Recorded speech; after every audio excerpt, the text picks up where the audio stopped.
Maraming salamat po, Ginoong Pangulo.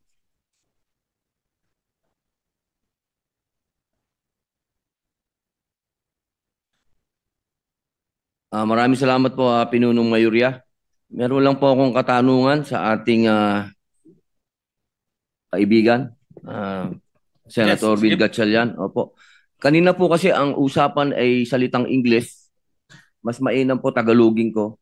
Opo, at maintindihan po ng ating mga kababayan sapagkat yung akin pong imumungkahi at itatanong ay patungkol po sa ating mga katutubo at sa mga kamusliman. Una po, napag-usapan po dun sa interpelasyon na sumang-ayon po ang ating mga kasama po si Senator Mig Subiri, patungkol po dun sa Sharia Court na inyo pong susuportahan. Gusto ko lang po malaman kung kasama po ba yun dito sa committee report po ninyo? Wala po. Dahil yung committee report na una ho yun doon sa plenary debates. Yun po ang tinatanong din ng ating mga kasama. Pati po yung napag-usapan po doon sa pagpapatitulo ng mga ancestral domain. Wala din po. Wala rin po. Wala rin po. Ano pong ibig sabihin nun aking kaibigan? Bali, ito po'y magiging individual amendment po ito. Ibig Tama sabihin, po. so pwede pong mangyari na hindi po ito ma-approve.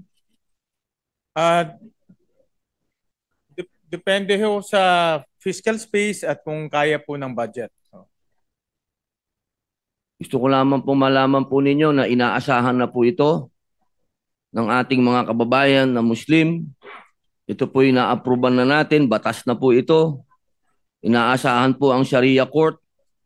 Ganon din po ang mga katutubo na hanggang sa panahon na nandito po sa interpelasyon ni Senator Loren Ligarda na sinuportahan po ng ibang senadora katulad po ni Senator Risa Ontiveros na ang pagmimina, ang pagsasamantala po sa ancestral domain ng mga katutubo, nangyayari po yan dahil wala po silang mga titulo.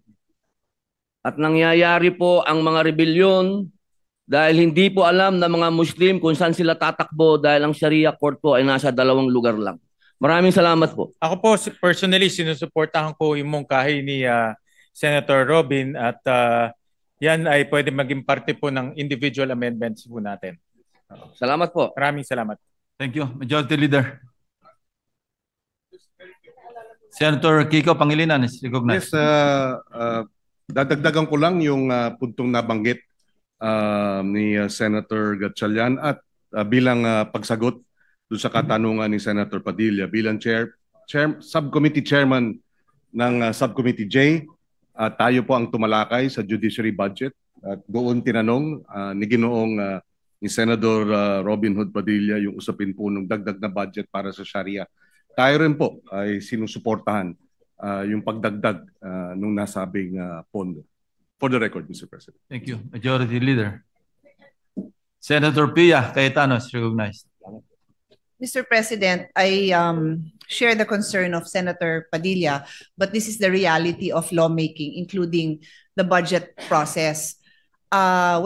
Because I handled the budget of NCIP, when the good senator brought to our attention the concerns of the indigenous people na wala ngang mga titulo at matagal na nga daw niyang sinusuportahan yon, tinignan ko yung record. Yung mismong NCIP, hindi naman nag-submit ng kanilang budget proposal na magdagdag ng pondo para doon.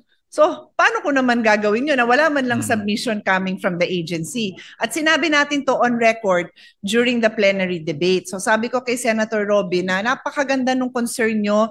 The indigenous people are blessed to have a supporter like you, pero the agency has to do their job because we cannot invent these figures if wala namang pinopropose. They did not do it in a timely manner, Mr. President. So I suggested to His Honor, pwede kayong mag-submit ng amendment because I'm sure the chairman will accommodate a very reasonable request such as that, Mr. President. So for the record. Senator Padilla. Opo, maraming salamat po. Napakaganda pong mungkahi. Ang akin lamang pong pinapaliwanag, tayo po ay nandirito na.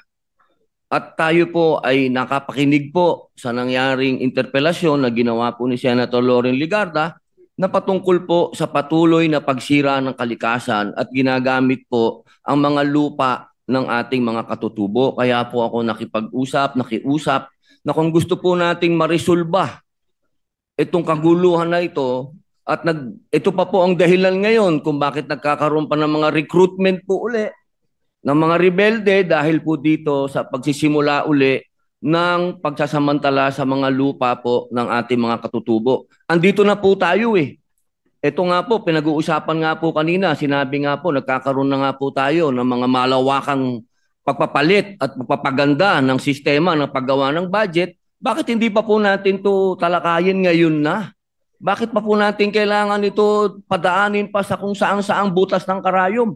Ang inyo pong mga kapatid na katutubo ay naghihikahus na sa sobrang pagsasamantala sa kanila. Yun lamang po naman. Maraming salamat po, Ginoong Pangulo. Thank you. Maraming salamat, Senator Robin. At yung mga magagandang mungkahi po ng ating mga senador ay pinipilit ho natin masama po sa budget at humingi rin po ako ng mga rekomendasyon sa ating mga vice chairman na humahawak po ng mga komite niyon. At admittedly, this process is a new process for all of us, and but this is in line with what we desire for transparency, Mr. President. So, Mr. President, with that, may I seek a minute suspension, Mr. President? Session is suspended for 1 minute.